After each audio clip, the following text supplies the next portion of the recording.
का मैं आपसे जानना चाहूँगा आपकी उम्र कितनी है? आप मेरी उम्र जान के क्या हासिल करना चाहते हैं? नहीं, अगर आपको कोई दिक्कत है तो नहीं बताइए। मुझे कोई दिक्कत नहीं, लेकिन आप पूछ क्यों रहे हैं? मेरा तो सारा बायोडाटा इस पे नेट पे है। मेरी असली पैदाइश जो है 1954 की है। उस हिसाब से कितनी उम्र हुई आपको? कोई 68-69 साल। 68-69 साल। जी हाँ। पर जब साहब आपने जिस तरह से कहा कि आपने पहाड़ियों के लिए काम किया है, आपने अपना मंशूर बताया। अगर हम रजौरी, पुंछ और अनंतनाग सीट की बात करेंगे, वहाँ के लोगों की बात करेंगे, सिवाय पहाड़ियों के बाकी लोग आपको वोट क्यों करें? आपने बहुत अच्छी बात, बड़ा अच्छा सवाल पूछा, लेकिन आपने मेरे जवाब को आधा सुना।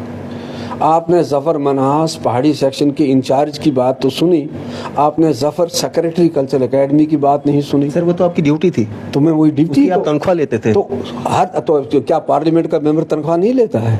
अभी आप आए हैं तो तनख्वाह तो आपको भी कहीं ना कहीं से मिलेगी। हर शख्स को उसके काम का मुआवजा मिलता है। देखिए, कोई एहसान तो नहीं ना हम लोगों पे करते? मैं एहसान नहीं करते हैं। सवाल है, जब आप ड्यूटी देते हैं, जब आपके APR लिखे जाते हैं तो किस बुनियाद पर लिखे जाते हैं? फिर तो किसी ने कोई एहसान नहीं किया होता है। फिर गुड, बैड, एक्सेलेंट क्यों लिखा जाता है? तो पीठ कारकर्दगी पर ठोकी जाती है। आप घोड़े पर सवारी करते हैं, घोड़े को रेस में डालते हैं, तो आप उसको घास खिलाएंगे, आप कहेंगे कि आप दौड़े तो आपने घास, हमने घास खिलाई। नहीं, ऐसा तो है नहीं। फिर तो आप कल क्रिकेट के किसी बड़े से बड़े खिलाड़ी को भी कहेंगे जी हाँ आपको मुआवजा मिला, आप स्टार किस बात के हैं? बात ये होती है कि अच्छी और बुरी कारकर्दगी को आंका जाता है। आपके सवाल से जो पहली बात निकल रही थी कि जैसे मैंने पहाड़ियों का काम किया है, भाई साहब मैंने फोरम का काम भी किया, पहाड़ी फोरम के अंदर भी। जब मैं MLC बना, जाहिर सी बात है मुझे तनख्वाह तो तब भी मिली। मुझे क्या, किसी कोई दरवेश दिखाइए ना मुझे इस जम्मू कश्मीर की सियासत में जिसने एज MLA मिनिस्टर तनख्वाह न ली हो। लेकिन अगर आप ये तो अगर आप कहें क्या मैंने तनख्वाह लेकर चोरी की, क्या मैंने कभी रिश्वत ली, तो आप मेरा गला पकड़ सकते हैं। आपका एक हक है एक वोटर के तौर पे, एक बाइज्जत शहरी के तौर पे, कि आप मेरे गिरेबान को, दामन को नहीं गिरेबान को पकड़े। लेकिन मैं जब सेक्रेटरी बना तो मैंने सबका काम किया। आपके डोडा एरिया में उससे पहले कभी स्टेट लेवल की कोई कॉन्फ्रेंस कश्मीरी की नहीं हुई थी, मैंने की। अगर कोई एकेडमी की कोई हिस्ट्री में ये बता दे कि रजौरी में कभी कश्मीरी कॉन्फ्रेंस हुई थी, उससे पहले मैंने की। आप ये देख लीजिए कि वहाँ पेंटिंग के जो मुकाबले होते थे या तो गुलमर्ग में होते थे या यहाँ जम्मू का जो क्या सर बोलते हैं उसको, तो उस जगह होते थे, क्या सर बोलते हैं उसे? मानसर। तो लेकिन हमने बुदरवा में भी वो पेंटिंग के वो खोले, क्योंकि उस वक्त मेरा वो जूरिसडिक्शन था।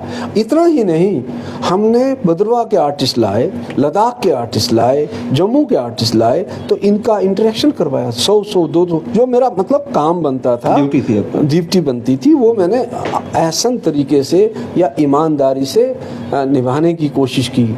तो आज जब मैं कह रहा हूँ कि मुझे वोट दो, मैं बदले में आपकी खिदमत करूँगा, तो जब वहाँ के लोगों का जिनका आप जिक्र कर रहे हैं, वहाँ तो नेचुरली उनके जो लोकल मसाइल हैं, कुछ मसाइल मैंने वो बताए जिनका जम्मू कश्मीर से ताल्लुक़ है। जैसे मैंने अभी वाटर बॉडीज़ की बात की, जैसे मैंने बिजली के जनरेशन की बात की, जैसे मैंने टूरिज़्म की बात की। तो ये कुलगाम का भी इसका ये एप्लीकेबल है, ये अनंतनाग के लिए भी है। वो तो हुआ ना, जब जीतेंगे उसके बाद आप क्या क्या करेंगे। हाँ। लेकिन आपको वोट बाकी लोग क्यों करें, आप मुझे उसका जवाब दीजिए। मुझे समझ नहीं आ रही है क्यों नहीं करेंगे। जब एक आदमी किसी इम्तिहान के लिए जाता है तो वो कोई पहाड़ियों के लिए मतलब काम किया, पहाड़ियों के लिए आपने बुक्स लिखी, पहाड़ियों के काज को आपने आगे बढ़ाया, बाकी लोग आपको वोट क्यों करें? बाकी लोगों के लिए आपने क्या किया? एज MLC मैंने कहा ना, मेरे पास MLC के तौर पे जो मेरा दायित्व बनता था तो मैंने उसमें काम किया। क्या क्या काम किया एज MLC? सबसे पहली बात, आपको बड़ी दिलचस्प बात है, अभी अपने मंशूर में भी ये गिनवा रहे हैं कि आप मुगल रोड में टनल्स बनवाएंगे जब आप बन जाएंगे। उससे पहले आपने कब आवाज उठाई कि वहाँ पे टनल्स बनने चाहिए? कब आपने प्रोटेस्ट किया कि वहाँ पे टनल्स बनने चाहिए, लोगों को दिक्कतें आती हैं? आपने एजुकेशन पे कब बात की? आपने हेल्थ स्ट्रक्चर पे कब बात की? वही एक देखिए, अगर आप अपना होमवर्क करके आए होते, आप हरगिज़ मुझे ये सवाल नहीं पूछते।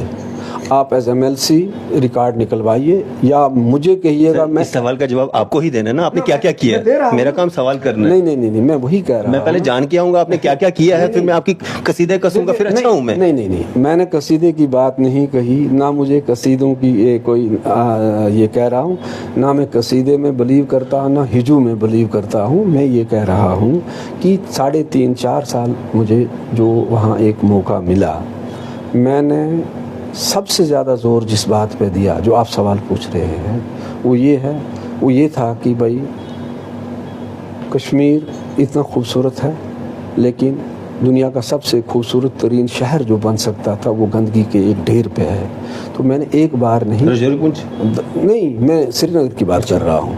तो ये इसके अंदर जो ड्रेनेज सिस्टम है, ये दुनिया का बदतरीन ड्रेनेज सिस्टम है। उस पर मैंने जितना भी मैं मतलब जो जितनी मेरी छोटी सी कुव्वत थी, एक MLC की होती है, MLC और MLA में बड़ा फ़र्क होता है। दूसरा काम मैंने ये किया कि वलर को लेकर मैंने इतना हंगामा किया, 3 बार करारदादें पास की, बल्कि मैंने उन्हें कहा कि इसका ये सिमट चुकी है, इसमें इतने ये दरख्त है। मैं ना आपको टोकना चाहूँगा, आपकी आप इतने उम्रदराज हैं, सीनियर हैं मेरे से, लेकिन मैं रजौरी पुंछ अनंतनाग की बात करूँगा। वहाँ के लिए आपने क्या किया? आप फिर देखिए, as a MLC, as a MLA, as a minister आपने पूरी जेंट के लिए क्या किया, मैं वो नहीं जाना चाहता। मैं वहाँ सवाल ये है कि जब आप किसी जगह पे होते हैं, आप उस जगह की बात करते हैं जो आपकी जिम्मेदारी के इसमें आता है, फिर आप आते हैं कि भाई उसमें कुछ आपने किया होगा ना रजौरी पुंछ के लिए भी। मैं वही कहता हूँ, रजौरी पुंछ में पहाड़ियों का तो मैंने जिक्र किया है जी, पहाड़ियों के लिए आपने किया। आप सुनिए, पूरी बात सुनिए ना।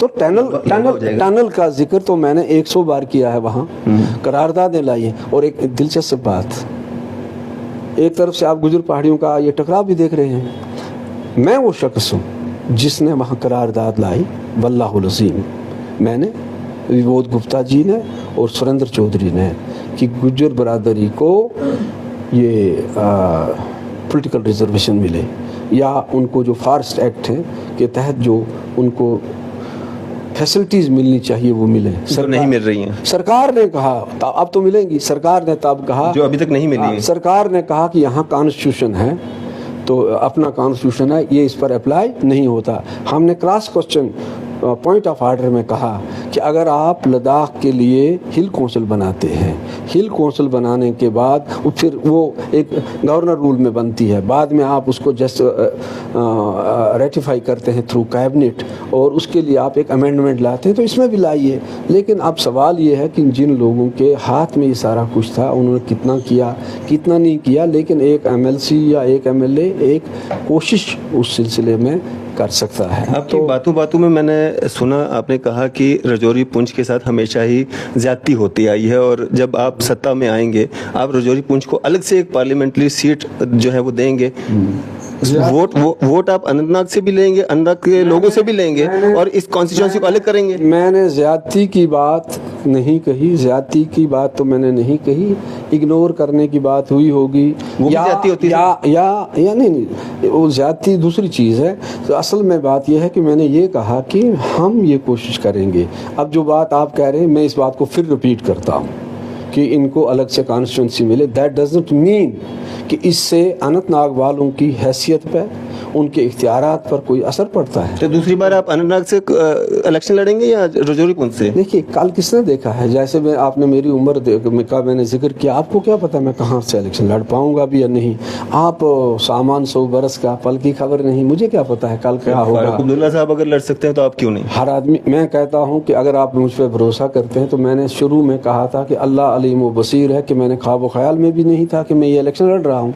तो ये तो अल्लाह के फैसले हैं। तो मैं इतनी दूर की कोड़ी समझ के लाऊं, फिर मैं वहाँ से लड़ूंगा या यहाँ से लड़ूंगा। मैं सिर्फ ये कह रहा हूँ, लंबा आप सोच ही नहीं रहे हैं, फ्यूचर में क्या होगा वो आप सोच ही नहीं रहे। नहीं, ये फ्यूचर है। जब मैं कह रहा हूँ कि इनको अलग से दीजिए, तो ये इनके फ्यूचर की बात है। ये क्या जरूरी है कि कल जफर मनासी यहाँ से इलेक्शन लड़े? जब आप जीतेंगे वही फ्यूचर है, उसके अलावा कुछ नहीं है। आप नहीं समझ रहे हैं। जितना मेरा टाइम होगा, देखिए, आप जब तक जिंदा हैं तो तभी, जब तक आप जिंदा हैं फ्यूचर, उसके बाद आप आने वाली नस्लों के लिए कुछ बना के चले जाते हैं। लोग आते हैं, कारवां बनता रहता है, लोग आते हैं, कारवां बनता रहता है, तो लोग चले जाते हैं। कोई शख्स ये नहीं कह सकता कि मैं 100 साल रहूंगा तो मैं ये काम करूंगा। अगर वो किसी चीज़ की बुनियाद भी डालता है, ना उम्मीद है आप किस बात से?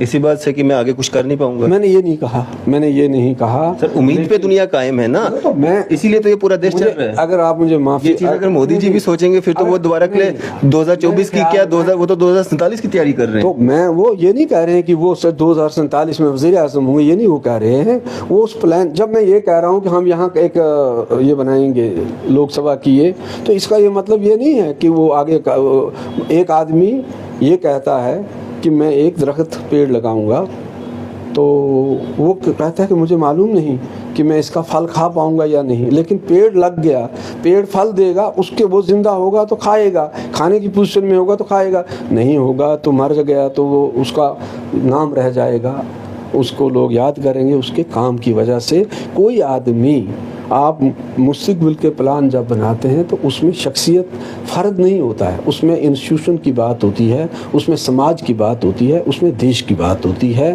तो हम लोग देखिए, यहाँ एक ज़माने में पंडित नेहरू थे, उनका कितना नाम था, अब उनने कुछ उसके बाद मैं आपसे एक चीज़ जानना है। आप जो चीज़ मुझे बार बार जिस चीज़ पर इंसिस्ट कर रहे हैं, मैं उतनी ही बात कहूँगा ना जो मेरी वसात है कि मैं ये चीज़ें एक प्लान के तौर पे देखता हूँ।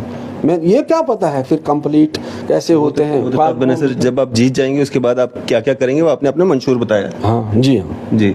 तो अगर वहाँ से अगर हम बात करें, एक आप कह रहे हैं कि आने वाले जो हमारे प्राइम मिनिस्टर होंगे वो मोदी जी ही होंगे, उन्होंने बहुत अच्छे काम किए जी, हाँ। और कहीं ना कहीं आपको उनका बैकअप सपोर्ट भी है। उन्होंने भी मतलब ये कहा है, अमित शाह जी ने भी ये कहा है, एनसीपीडीपी कांग्रेस को छोड़ करके आप बाकी पॉलिटिकल पार्टीज को जो है सपोर्ट कीजिए, जिसमें अपनी पार्टी भी आती है। तो आप भारतीय जनता पार्टी के एक कदावर नेता हैं, सीनियर नेता हैं मुश्ताक बुखारी साहब, जिनका पहाड़ियों के लिए बहुत बड़ा एक अहम रोल रहा है। उन्होंने पीडीपी को सपोर्ट किया है, महबूबा मुफ्ती को सपोर्ट किया है। अगर वो पीडीपी को सपोर्ट करते हैं, महबूबा मुफ्ती को सपोर्ट करते हैं, तो क्या आप जीत पाएंगे? देखिए, दो सवाल। आपका पहली बात है कि जो उन्होंने कहा है वो उनकी अपनी जाती राय है, मैं हमेशा उनका एहतराम करता हूँ। जितना पहाड़ियों के लिए आपने काम किया है उतना ही उन्होंने किया है, हो सकता है उन्होंने ज्यादा किया हो। मैंने कब कहा कि नहीं किया है? ये आप मेरे मुंह से कोई ऐसी बात निकली कि उन्होंने? मैं बता रहा हूँ। नहीं, आप बता रहे हैं, आप तो मुझसे ज्यादा नहीं ना जानते। मैं कहता हूँ ना उन्होंने काम किया है। मैंने कब कहा कि मैंने सबसे ज्यादा काम किया है? आप सवाल क्या पूछ रहे हैं? अब कोई शख्स कोई अपने तौर पर कोई फैसला लेता है तो उसका हक बनता है। तो मैंने शुरू में जो बात कही थी, शायद आपने उसकी तरफ ध्यान नहीं दिया कि वोटर जो होता है वो एक आदमी का एक वोट होता है। कौन कितना मोबिलाइज करता है वो अलग बात है, वो अपने तौर पे कहेंगे। लेकिन शायद आपने अभी ताज़ा खबर ये सुनी हो कि उन्होंने उस जो बात आपने कही है उसकी तरदीद भी कर दी है। तरदीद क्या की है? वो आपको लेकिन सब तरदीद की है, लेकिन ऑन द रिकॉर्ड उन्होंने कहा भी है। ये क्या नेता लोग जो हैं यही खेल खेलते रहते हैं? पहले बात कह दो, पब्लिक डोमेन में चली जाए, हमारे पास वो सारे शवाहिद, वो सारी चीजें मौजूद हैं, तो फिर बाद में आपने तरदीद करके किसको झूठा साबित करने की कोशिश की? देखिए, ये खुद झूठे साबित। देखिए कि आप को ये सवाल जो है इसका मेरी ज़ात से ना ताल्लुक़ है, ना मैं इस सवाल का मैं अपने आप को जवाब दे समझता हूँ। तो मेरे ख्याल में आपको आगे बढ़ना चाहिए इस सवाल क्यों आपका भी नाज़रीन, ये थे हमारे साथ ज़फर साहब। और कहती है गर्मा गर्मी रहती है, हमारा फर्ज है, हमारा काम है पब्लिक के सवालात, पब्लिक के जो नुमाइंदे हैं उन तक पहुंचाने के लिए। इसी के साथ में एक बार फिर तमाम नाज़रीन से इजाज़त चाहने से पहले ये कहूँगा कि कमेंट सेक्शन में अपनी राय जरूर। बहरहाल ज़फर साहब मैं ये भी कहना चाहूँगा, आपको इस हमारी कन्वर्सेशन के दौरान कोई इररेलेवेंट क्वेश्चन लगा? बिल्कुल नहीं। और जिस इंसान ने ये चीज़ लिखी है, मैं अभी लाइव में नहीं कहूँगा, कमेंट सेक्शन में वो चाहे जो भी है मैं ज़फर साहब के बाद में डिस्कस करूँगा। आप समझ जाइए, आपकी वजह से आपका जो उम्मीदवार है उसको नुकसान हो सकता है। बाकी खुश रहिए, मस्त रहिए। वोट जो है वो आपने डालना है, आपका हक है। भारी तादाद में घरों से निकल के आप वोट डालिए। मुझे और मेरी टीम को इस शर्त के साथ इजाज़त दीजिएगा, आप अपना और अपने इस चैनल का भी बहुत ख्याल रखेंगे। अल्लाह निगहबान।